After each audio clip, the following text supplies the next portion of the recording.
Hello, everybody. Welcome to Tea with the President. We're here a little bit early today. We could talk about that in a bit. But this is a segment where I get to sit down with President Naokimi and we have a little bit of tea. Casual conversation, talk about the week, and also it's an opportunity for us to interact with you, the audience. So if you have a question for either President Naokimi or myself, please feel free to put that in the comments and, maybe we'll talk about it. How are you, President Naokimi? It was a long week, but yeah, it will be better today, I think. Nice. We had a late night. Thank you. We had a late night with the Rally of Hope last night and all-day meeting. So we'll get into that later. But yeah. So it was a long week, and that's how you are. Yeah, that's how I am. Yeah. Yeah, I'm in Hawaii. I don't know if you can tell from my background that I'm in a new place. That is awesome. This is the view from my Airbnb for the next couple of weeks. Amazing. Yeah. I'm feeling very lucky. And I'm still going to be working just in a new locale. And then, the time I was difference... considering moving my whole family since, to Hawaii while we're in COVID, because we can work from anywhere around the world. Exactly. Yeah. So might as well, right? Might as well. Yeah, it feels a little bit like a once in a lifetime opportunity, which is why I did it. Yeah, good for you. Yeah. Yeah. So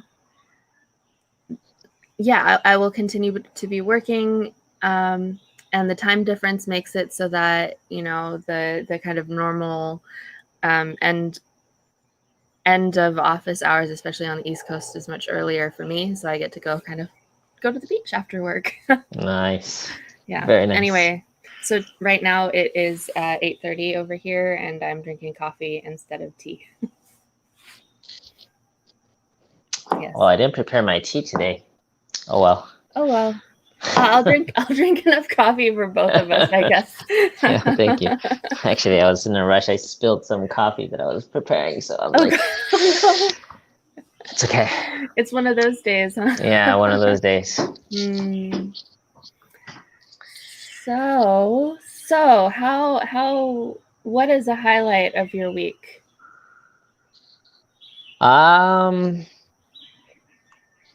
Yeah, this week, let's see. I would say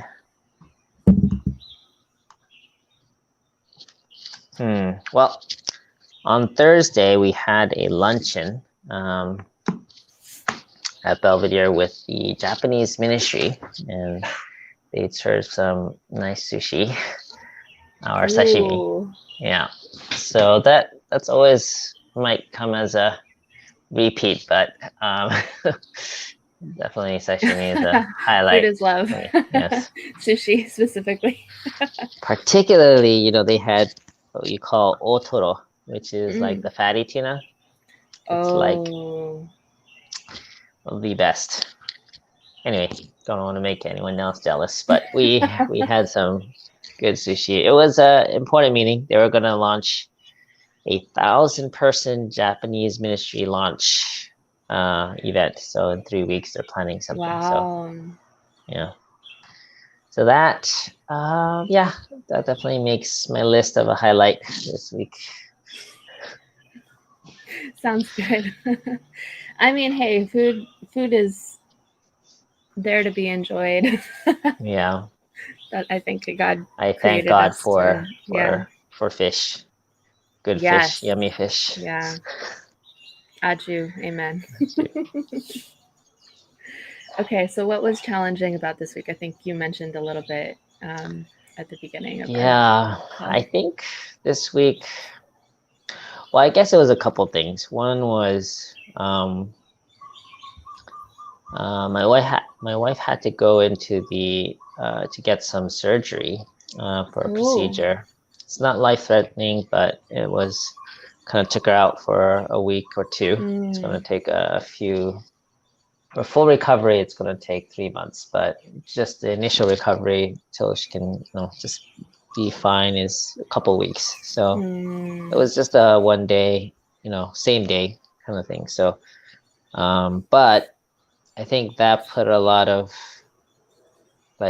shifted everything. So I had to take on all the kids and household responsibilities. So on top of the already busy schedule, I had additional stuff this week, and then it culminated with yesterday with 5 back-to-back 2-hour sub-regional activation meetings, right, and then a 3-hour rally of hope 2-way conference where you're watching a screen. So it was it was a long, it ended with a really long week. So it sounds a little bit like your sermon today had a little bit of experiential, like taking on mother's responsibilities for the week kind of That's topic. Right. I did share a few little hints here and there. Your wife has been around, but you really missed her presence anyway. Yeah, that's right. Yes, there was one quote that I highlighted, which I think reflected that quite nicely. Yeah, so that was the challenge this week. Yeah, and then also usually by Saturday morning I have certain, well, I can't even say usually, but typically, well, I hope to have most of the sermon ready by Saturday morning, but I didn't, and then so it was a long day, long night, and so that also affected the prep time for the sermon was happening at the same time of all those meetings, so that made it extra stressful, I would say, than more than usual. But anyway, it was just one of those days, let's just say. One of those days after one of those weeks, I guess. Well, I'm glad you had sushi. Yeah, the one highlight this week. I'm sure there were more, but right.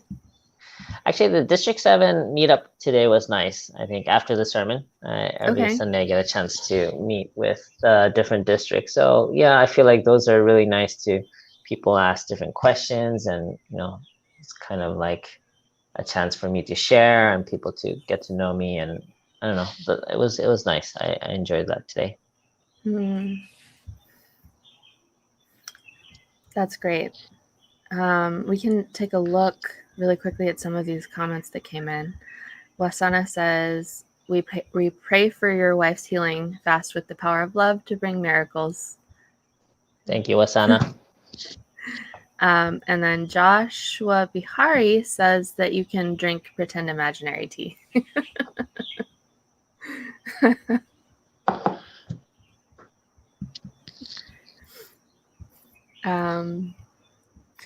And okay, so what about a development or something good that happened this week out of all of this chaos? Yeah, I mean, busyness is fine as long as it's productive. Right.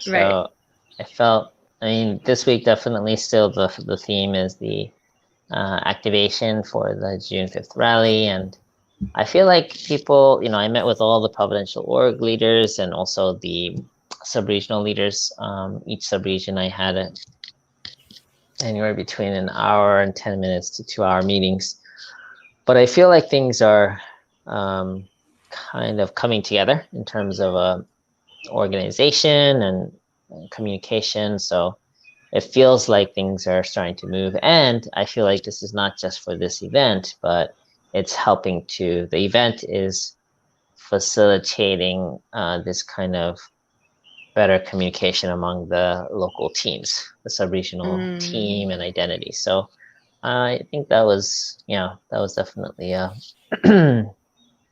oh yeah, and one thing that happened this week was we were preparing for the Cheonggyeok reports, and it was really urgent, and we had to crunch time and kind of organize our whole report for the past 4 months, prepare a 10-minute speech for each sub-regional leader, and then literally the day before it was canceled.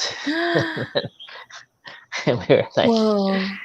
wow, a lot of stress for, well, I wouldn't say no reason. I did feel like it was a good exercise to kind of get clear on what our main developments were for each subregion. So I thought that Right. was good. It was just the additional stress of, getting it done.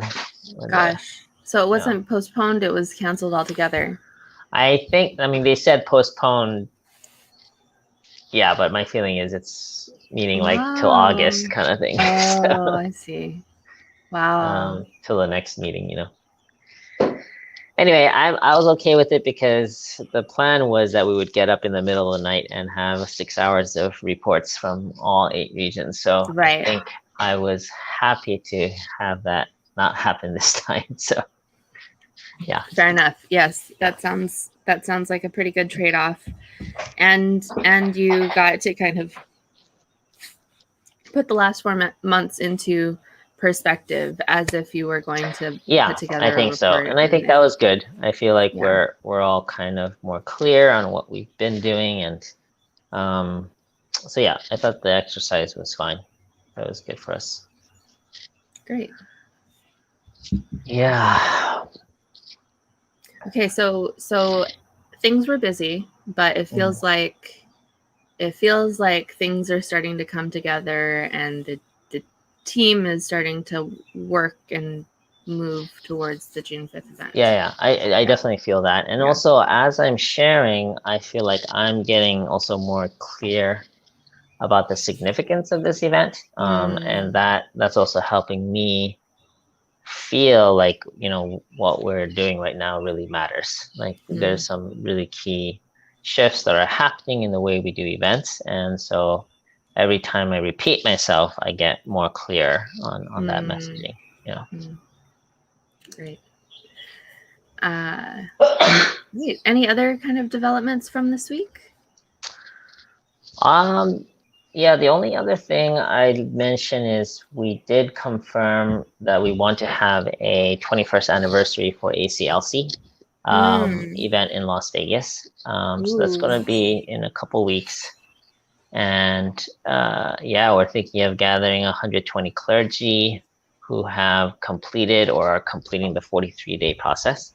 So that's going to be a major turning point or an offering that I feel America can make.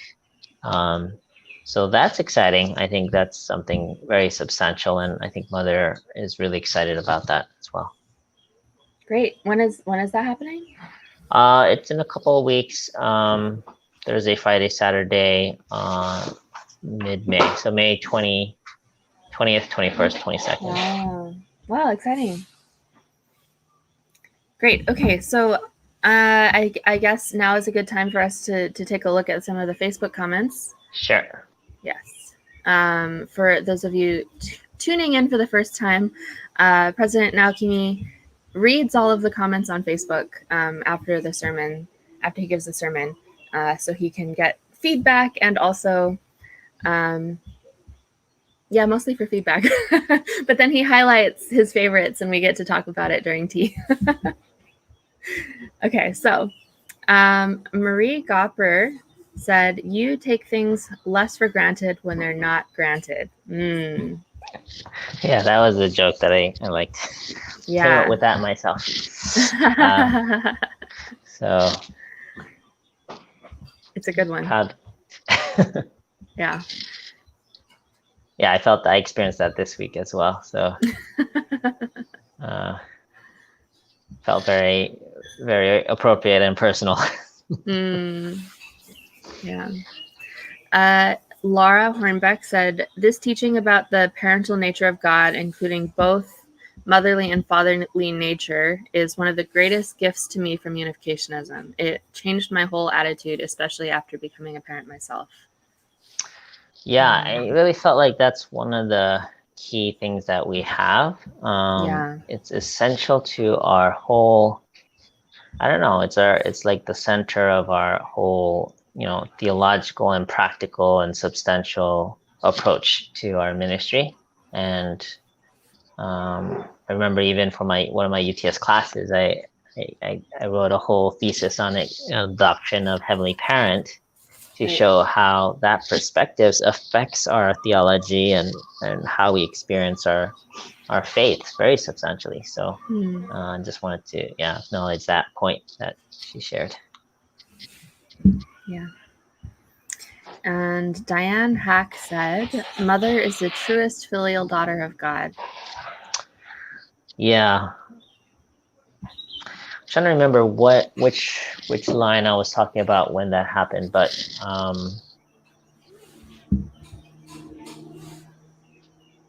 anyway, that was one of my earlier kind of insights when Mother took on leadership. And when Father had passed, and she kept driving the movement. And many people questioned, like, why is she doing this? Why doesn't she just pass it on to some of the true family members and have them take a leadership role? And I remember when I met with her in Hawaii back in 2013, when she was asking me to take on the presidency role, I remember distinctly this kind of desperation that she had to fulfill Father's will.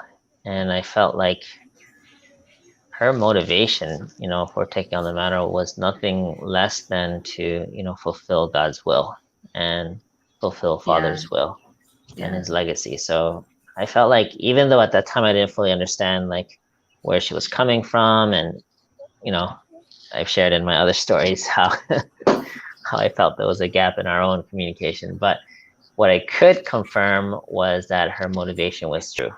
And that was something I really latched on to from the beginning. Yeah.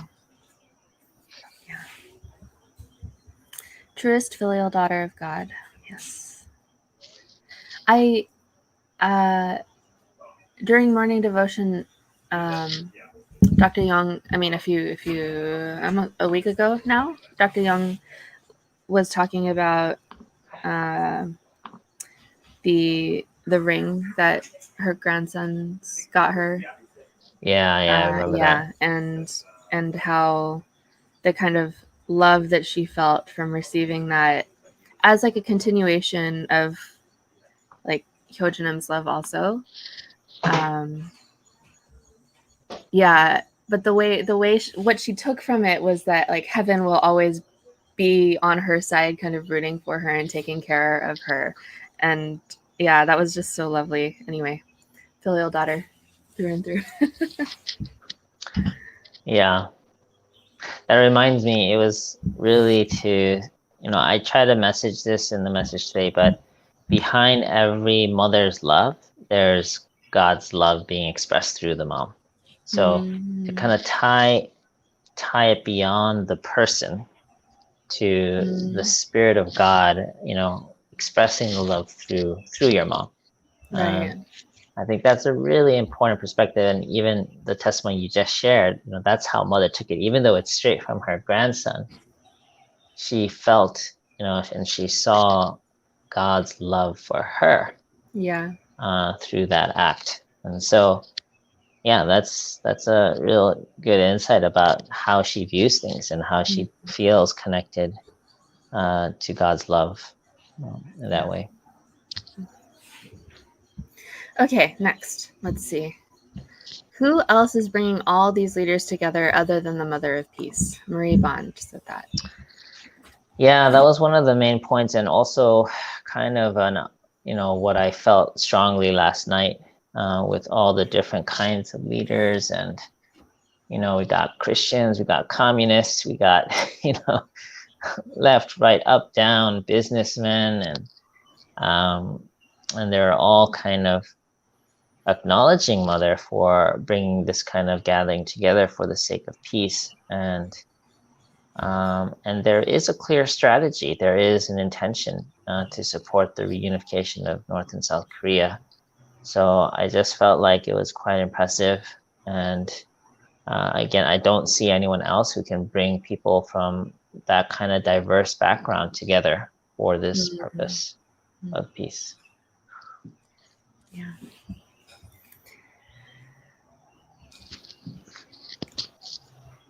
She is the glue.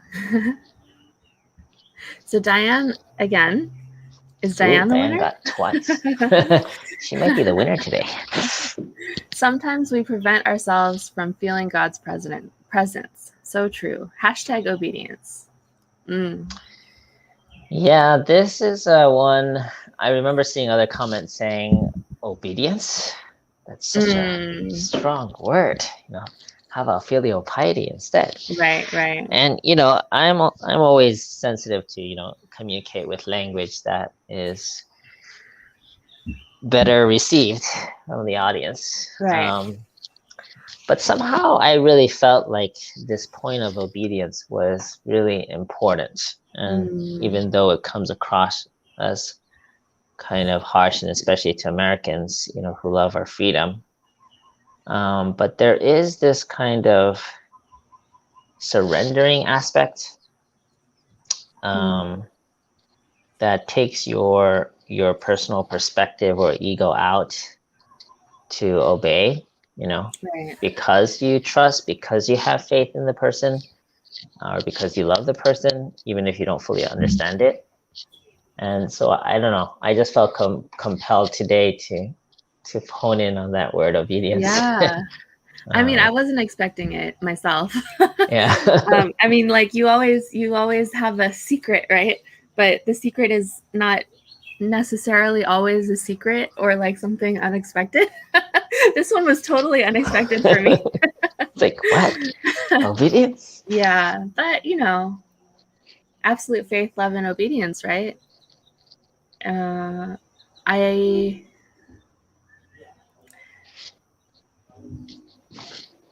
I think obedience is really lost if it doesn't come from like if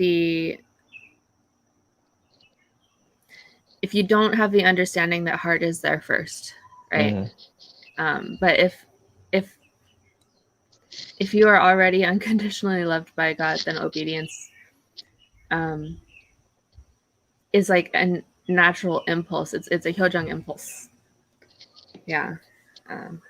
Anyway. Yeah. Anyway, definitely food for thought, and I feel like it triggers more self-reflection. But it was straight from, I think it was either father's or mother's words, and so I know there's several passages in the Bible that talk about obedience. Yeah. And I just felt like, mothers, they're nice and they're caring, but they would love it if you just do what they ask you to do. Somebody privately messaged me and was like, this is proof that President Naokimi has teenagers. Yeah.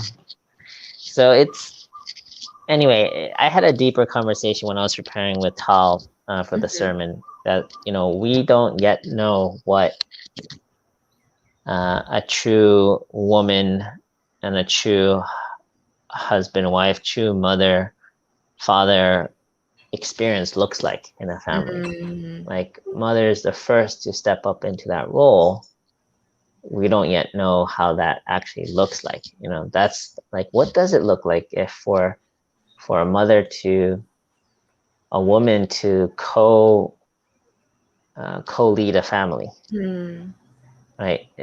There's just this typical role that we place as the caregiver, the food provider, and all that kind of stuff. But what does that look like for them to be not the supporter of the husband, not the neck of the head, but to actually be the partner leading a household?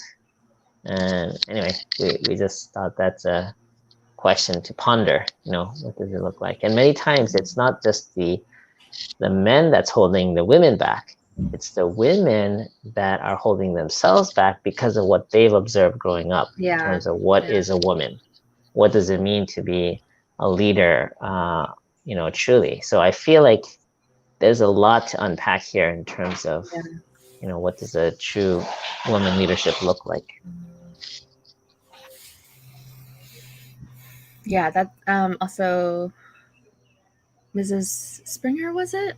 She kind of touched on that a little bit also. Anyway, next.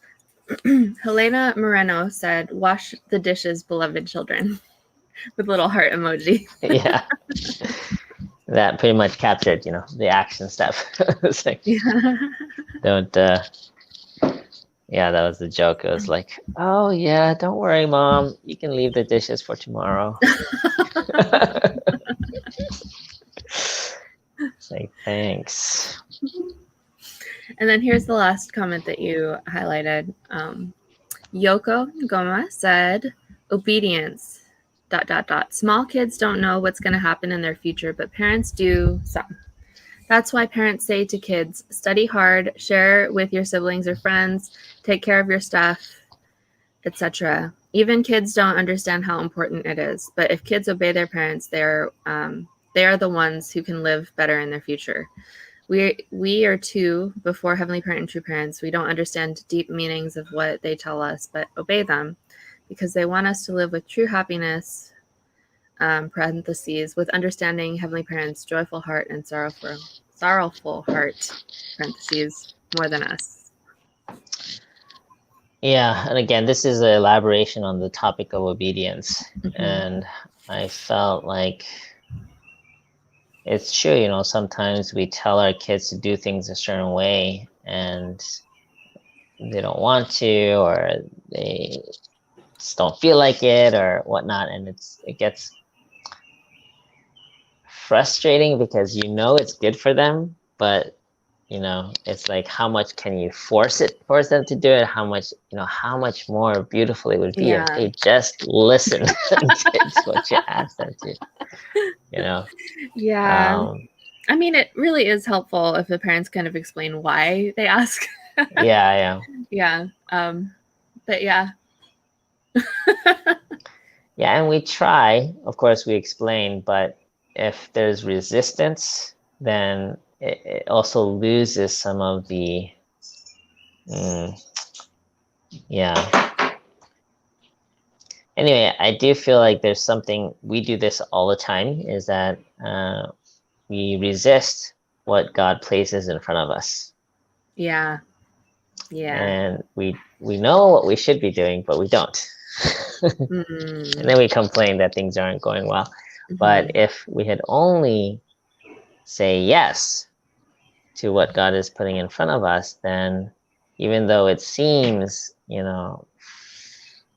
painful or unwanted or something you don't necessarily want to or like to do, if you were to say yes, that there's so much blessing that comes with it if you were to just go with it. And many times we don't obey what God is asking to do, and it affects our own level of happiness and the amount of love and grace that we feel in our lives. Yeah. Josue said in the comments, obedience is better than sacrifice. So, food for thought. That is a quote, food for thought. Yeah. Okay, so that's it. That's everything that we have for Facebook. What, President Naokimi, are you looking forward to this week?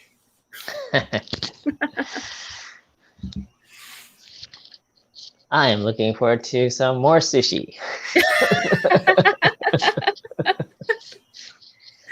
I think I know what the key to your heart is. Yeah, it's Mother's Day. I'm thinking of taking her out for dinner, and so that's so nice. Yeah, I'm looking forward to that. Great. Yeah, happy Mother's Day. Happy Mother's Day. I love you, Mommy. Thank you. I know you're watching. Yeah, and we brought some flowers to my mom downstairs and some nuts and stuff. So nice. Yeah, gotta practice what I preach, Yes. What was the challenge for this week? Yoshie, weren't you paying attention? I don't know the wording exactly. But what was the essence? To prove that you love your mother. Do something big to show love for Extraordinary your was mother. the word. Extraordinary. Yes, do something extraordinary for your mom Mm, this week, mm, and express appreciation to her. mm. Yeah. So, what are you gonna do this week, Yoshie? I was going to ask you that. I asked you first. Hold on. I just accidentally clicked play on Spotify. Oh, I think I have to ask her what she wants mm. because I feel like my mom and I have a pretty extraordinary relationship to begin with. Wow. Yeah. It's not like a call and a text would do it for her. Sure. She kind of expects that anyway. So, yeah. Okay, so you'll have to talk with her to find out. Yeah, I'll call her. How about you? Yeah, I don't know what would be extraordinary. I guess bring her flowers. I don't usually do that, so maybe I already completed my task. Hey, great. I don't know, maybe spending some time sharing what I've been up to and or reminiscing about raising 6 kids. That could maybe help her reminisce on her life. Maybe I can listen to her. Yeah, and then ongoing care for my wife. I think that will be extraordinary this week. Well, yeah, I hope everything goes really smoothly with that and that you have a great week moving forward. You too, Yoshie. Thanks Thank for you. the... I'm sure that I will. Yes. Everyone else will be jealous, but I'm glad you could take that time, and I'm glad you're out there. It's beautiful in Hawaii, so yeah, definitely it's my a great place to... Yeah. I mean, I was telling my parents this, two parents love Hawaii so much, and it's always been a little bit on like my bucket list, and I'm not not doing the things that true parents do when they're in Hawaii, right? Or but it does still feel a little bit like a pilgrimage, Yeah. And you can definitely renew your spirit there, so it's just part of your heart spring cleaning process. Yes. So I'm all for that. All right, we don't want to keep you any longer. Enjoy the rest of your day and week. And thank you all so much for joining us, and we will see you next week. You might see a new face instead of this one next week. Oh, that's right. We'll see. Okay. But have a really great week. Happy Mother's Day, and God bless you. Bye. All right. Happy Mother's Day, everyone. See you.